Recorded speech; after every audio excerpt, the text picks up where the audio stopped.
It's the True Penny Show with your host, James True Penny. Hello and welcome to the True Penny Show. My name's James True Penny. This is indeed my show, and today we're on a slightly different format. You may have guessed that on my own. I had a bit of an issue with recording today. My guest is not available, so I decided I need a show for Monday, and if I need a show for Monday, I'd best do one quick. And so today's show is a movie review. Now you may ask, what qualifications do I, James True Penny, have to review movies? Well, I'll have you know, I have a master's degree in film studies, believe it or not, and most specifically my dissertation was in sports films. So the choice of my particular subject today is ideal, as it's a professional wrestling movie. And the professional wrestling movie is called A Human Murder Weapon, which was directed by Takashi Miike, and is one of many films, the first to be a production of a manga. In this particular case, it was a manga originally written by Ike Kejiwara. The manga itself bears similar but no real relation to the film. The film is a little bit different, as you can imagine, because the film itself is entirely casted by FMW wrestlers and some actually good actors and some action movie people as well.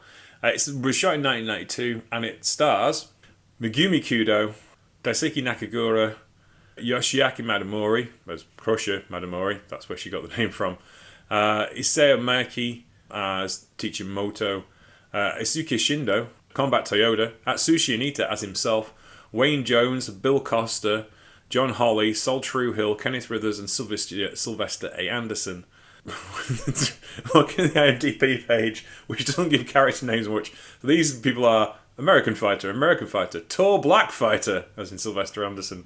And the film basically follows the principles of a lot of mangas. If you've watched a lot of video game films or done a lot of video games like DOA, you'll understand the basic premise. One fight school, another fight school, things go wrong between the fight schools. It's Karate Kid, but way more violent and with way more sexual exploitation. Because I don't think there was any sexual exploitation in Karate Kid originally. There is in this. It's grim. Do not watch this with people. This is definitely an 18, even though on YouTube you can probably watch it with just an adult login. It is on YouTube. I found it. That's where I watched it. I was researching other things to do with FMW, specifically with Megumi Kudo, which will probably tell you what we was going to record today. Anywho, the film basically stars Daisuke Nakagura, and his character, Jin the Karate Kid, is part of one karate school, and they're on Okinawa, and he goes to the mainland to challenge the top karate school in Japan, and that's run by the father of Kaoru, played by Megumi Kudo. Megumi Kudo's father will not fight Jin because he says it's stupid. Why would I? And in that case, and so he eventually gets Kaoru to go to the beach with him one night, and his idea was, well, if you come and have a fight with me, then that'll our two schools will be fine with each other. But he's tricked her and drags her into a hole, tricks her to falling into a hole, so it's not a fair fight. He gets in the hole with her, but they'd madly fallen in love, and this mild attempt at cheating turns into sexy times.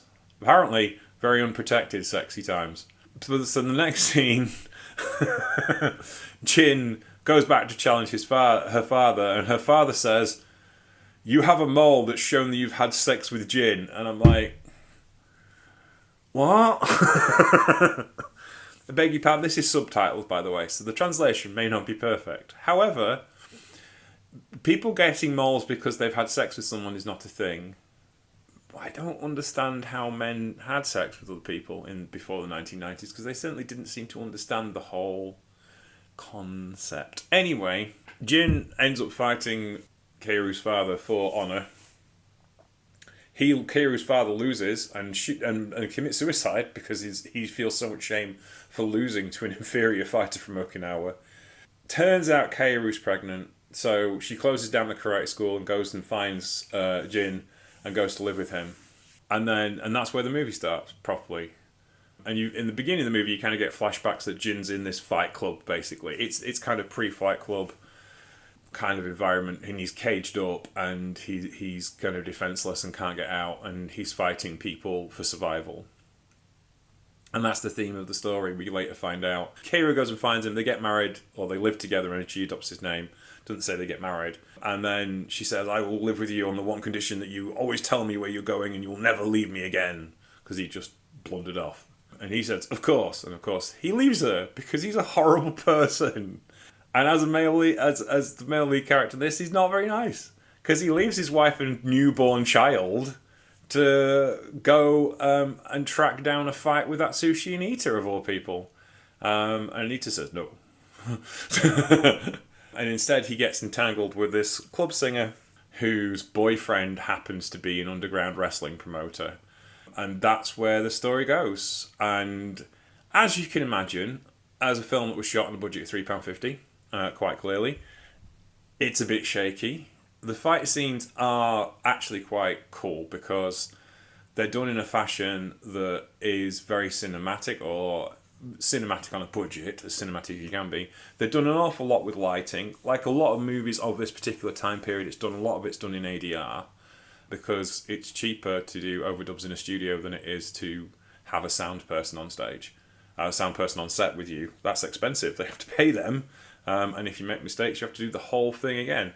Whereas if you're happy with the physical takes of a scene, you can put the sound on later and it's fine. So it's as long as the mouth movements line up with what you're saying, it's all good. A lot of John Woo's early stuff was done like that, Hard Boiled and City of Angels and films like that. Obviously, the spaghetti westerns in the 1960s were as well. So that helps in keeping the budget up, but it also means that you can add drama to voices, and the sound actually is really good. The music is so typically early 90s J-pop, upbeat and annoying, which doesn't really match with this incredibly dark content. Megumi Kudo is actually really good as an actress in this film. You feel an awful lot of sympathy for her. Mainly because Jin's such a jerk, and the two main female characters, Matilda and Keiru, have like this real Madonna whore kind of thing going on from a writing point of view. Like Keiru's the perfect wife who was a virgin when she conceived, but also strong and supportive of a man. And Matilda is this woman that tricked Jin into becoming this into this fight club by seducing him when actually it wasn't her at all. She did fall in love with him when she shouldn't have done. But it's like you left your newborn child and woman who loves you and the love of your life to just go find a fight with Atushi Onita, who said go away, and then you started shacking up with this gangster's mole who gets put into fights, and obviously she's an untrained fighter, and unfortunate things happen to her, which I can't talk about because they're rude, and it made me sad. It is just a movie, but it's just like, oh my lord, what were you thinking? Is it worth a watch? Yes, it is, except for those scenes, which you will find them and you can skip through them, and don't use fast forward because it'll just happen quicker. And no, it's wrong. But yeah, it's worth a watch purely if you're interested in where New Japanese wrestling was in the early 1990s as an indie organisation. You have to bear in mind, FMW, 2 years before, Korakuen Hall was their big show. And at this point, they're selling out Kawasaki Baseball Stadium. Combat Toyota, Megumi Kudo, and Atsushi Onita and Tarzan Goto were massive stars. Huge stars at that particular time. As famous as anyone in New Japan or All Japan Pro Wrestling. And they were making movies. They were literally making movies. Now, slightly underfunded movies. Not particularly successful movies, but they made a movie with a director who's known, who had a good reputation, with actors and stuff. Which you didn't see. I mean, WCW did that, but they had Ted Turner's money. God bless Ted Turner, passed away this week. And they also had access to other media platforms. WWE wouldn't do it for another few years yet. I think mid-90s, 95, when the first WWE-based movies started coming out. New Japan had a couple of things in the works, but they were kind of later in the 90s. So, yeah, that's a remarkable thing to do, first of all. It was the actual wrestlers in the movie put in better performances than the actors did, in my humble opinion, because the acting was a bit wooden. But yeah, I think you should go watch it. But like I said, bear in mind, nudity, grimness, oh good God, grimness, blood, all of the things. It's an 18. It's an adult film. You should watch it, not in the sense of it's an adult film, it's an adult film. And you should watch it accordingly. Send the kids to bed and don't let them watch it till they're 35. Is it good? No, not in the slightest. Go watch it though, because I said so, and it's my show. But there we go. There's a little sojourn into wrestling movies, and I may do this. Obviously, there's tons of wrestling movies, and if you want me to review a wrestling movie, you can tell me to go review a wrestling movie on a Monday when I'm stuck for a show, like I am today. Thank you very much for listening to today's Troopany Show. We will be back later in the week. I'm not exactly sure when. Bit of an update. My friend, my colleague, my best mate, Christy, has got a new house, and she's going to have to skip Best of Super Juniors because she is decorating and moving house, and that's perfectly fine because she works 2 jobs and has a lot to do. So I'm hoping she gets a house set up, and she will possibly come back and join us for the G1 if she's ready for it. In the meantime, I'll be back at Best of Super Juniors on my own for a bit. I will have some special guests through this tour, I am sure, but that starts this week. We were going to record a show on next Saturday for release, but I think I might be able to get one in sooner. Depends what's going on this week, to be honest with you. It's a bit of a slack week this week, so I may be alright.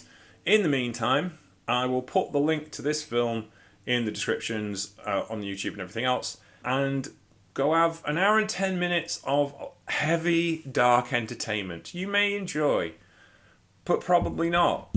You may have to sit in a dark room afterwards and contemplate your life. That's what I'm going to do now. Take care. Speak to you soon. If you want to listen, you can find the Troopany Show on Twitter and on Blue Sky, and on Instagram as Troopany Show, and you can find me at Sheriff Lone Star on Twitter, Blue Sky, and Mastodon, as well as Instagram as Sheriff Lone Star TX. Take care, and we'll see you next week. Bye.